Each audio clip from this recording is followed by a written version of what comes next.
Mayor, ito pong ngayon na controversial na DPWH leaks o kaya po itong kung tawagin ay Cabral Files, alam niyo ho ba ito? Meron po ako niyan, Sir Ted. Kung yan po yung sinasabi. Kasi during the hearing of Miss Cabral, bago ako, on the week na nag-resign po ako, that was September, kailan po ba ako nag-resign?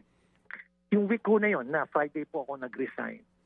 Ang nangyari po doon is, during that hearing, tinanong ko si Miss Cabral, why is it that you are perceived as the most, during the hearing, you're perceived as the most powerful USEC, that you're even capable of countermanding your secretary, the order of your secretary.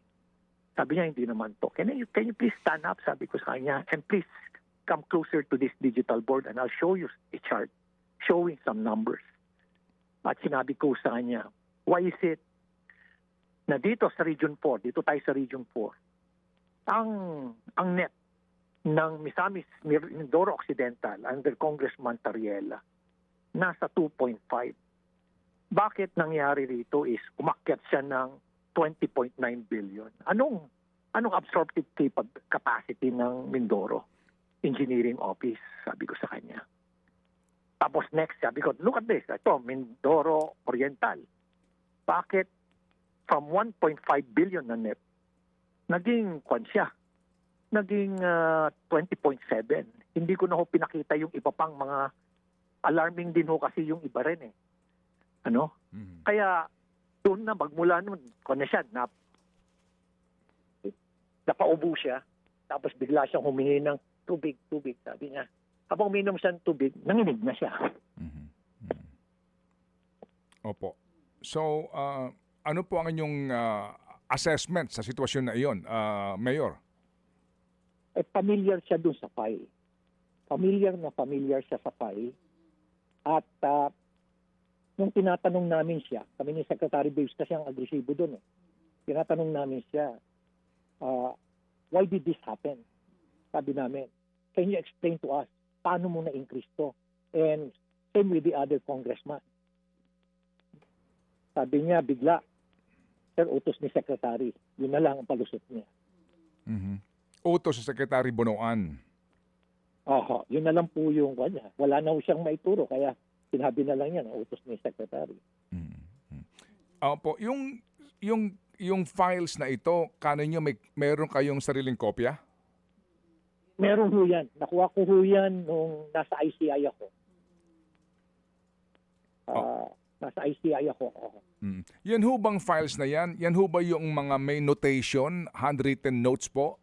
Na Sir Ted, yung sa akin, walang handwritten notes po. Mm-hmm. Opo. Diyan ho ba sa inyong files na yan, meron hong mga may mga acronyms ng mga may mga allocables na mga miyembro ng gabinete? Ay wala akong makikita. Puro ho district representative at yung district engineering office. Opo. Okay. And then you're talking about the 2025 budget lang po ba ito o even before itong taon na ito? 2025 budget. Pero nung nag-research ko kami, tinignan ko yung 2024, 2023. Nagulat ako na napakalaki ng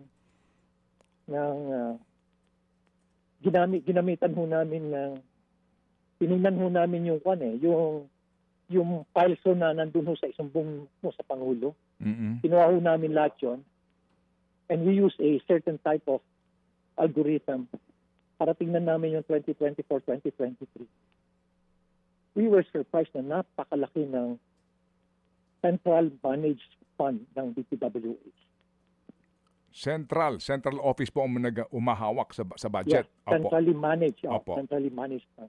Mm-hmm. Ito yung mga umaabot yata ng mga 500 to 700 billion. Billion, no? Mm-hmm. 500. Laki ho. Opo. Mga kapatid, brothers and sisters, saan ka pa? Dito na tayo sa totoo. Dito na tayo sa True FM. Mga kapatid, mag-subscribe and follow po kayo sa social media accounts ng True Network PH. Yan po kami. Hanapin nyo lang True Network PH, Facebook, Instagram, YouTube, TikTok, and podcast.